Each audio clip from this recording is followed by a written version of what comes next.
real hair crimes here on the Babe Hair Extensions YouTube channel.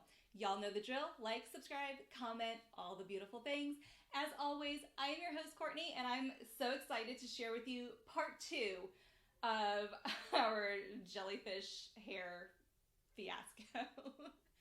So if you don't know what I'm talking about, you need to go back and watch part 1 of Bait and Switch, last week's video, so you can understand exactly what we're talking about and what led us to this point before we move on. And also, surprise, there's going to be a part 3 because why not, right?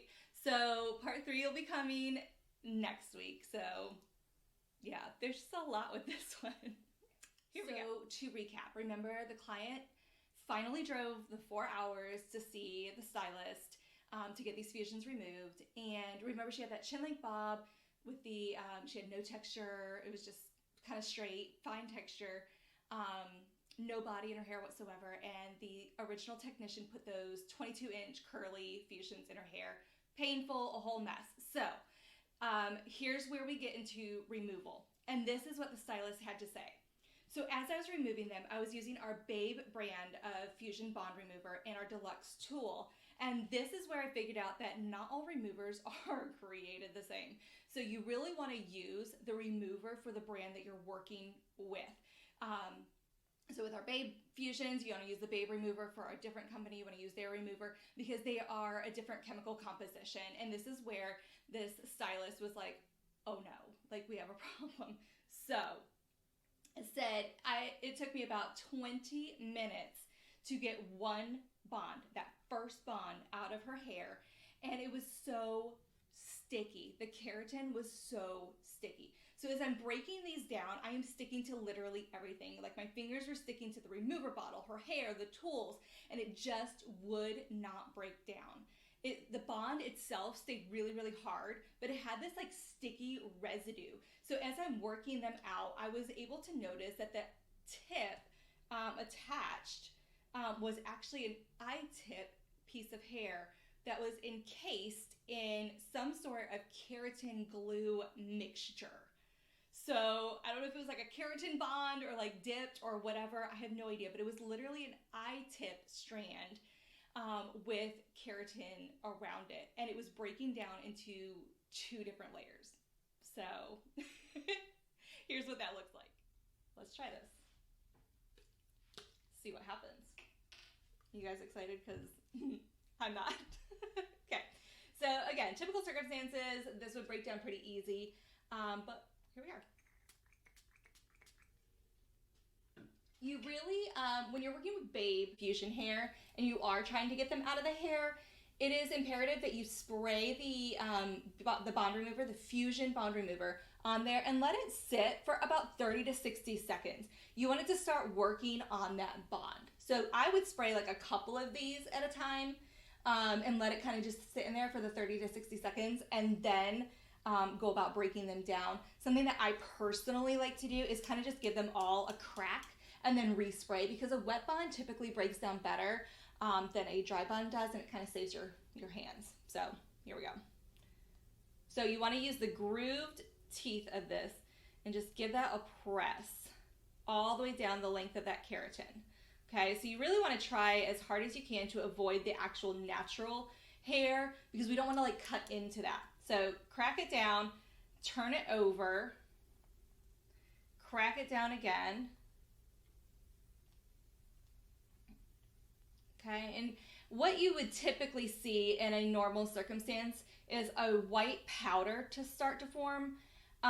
In that case, it would, when you see the white powder, it would actually be ready to come out of the hair. So I don't know what's actually going to happen with this one. But we're about to find out.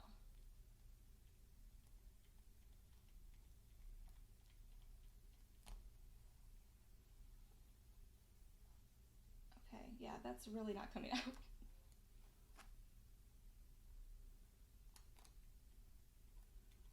So now I can see why this probably would have taken her like 20 minutes to even like crack open and try to get out of the hair.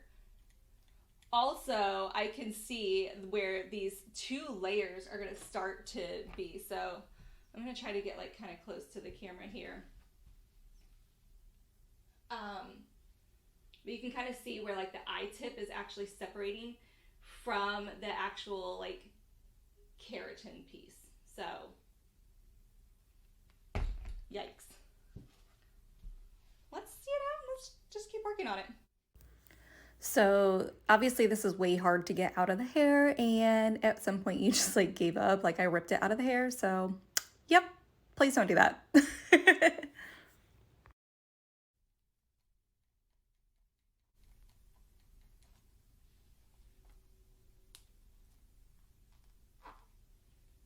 Yeah, okay, you know what? I give up. I give up. Which is pretty much what our stylist actually said.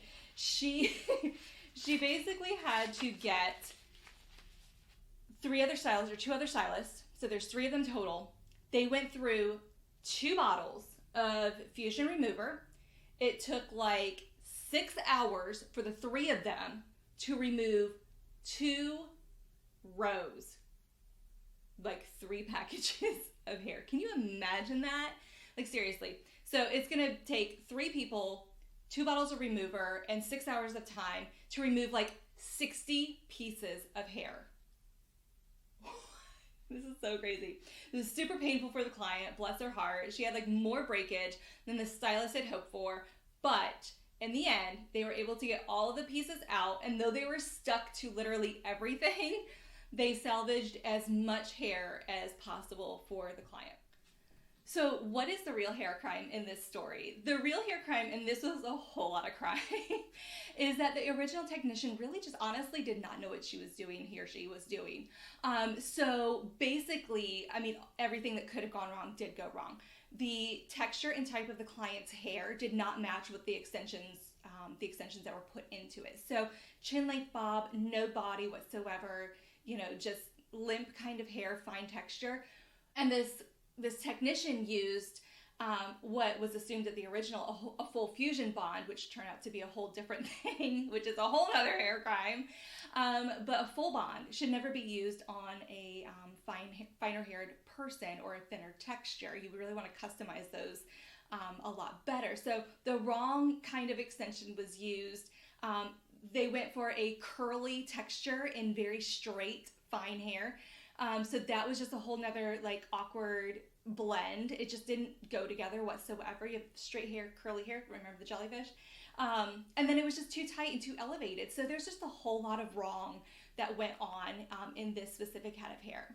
So how do we solve this crime? You're gonna have to wait till part 3 on this one. And then we have a great update for you on this client and how her hair is doing. So stay tuned till next week, okay? We'll see you there, crime solvers.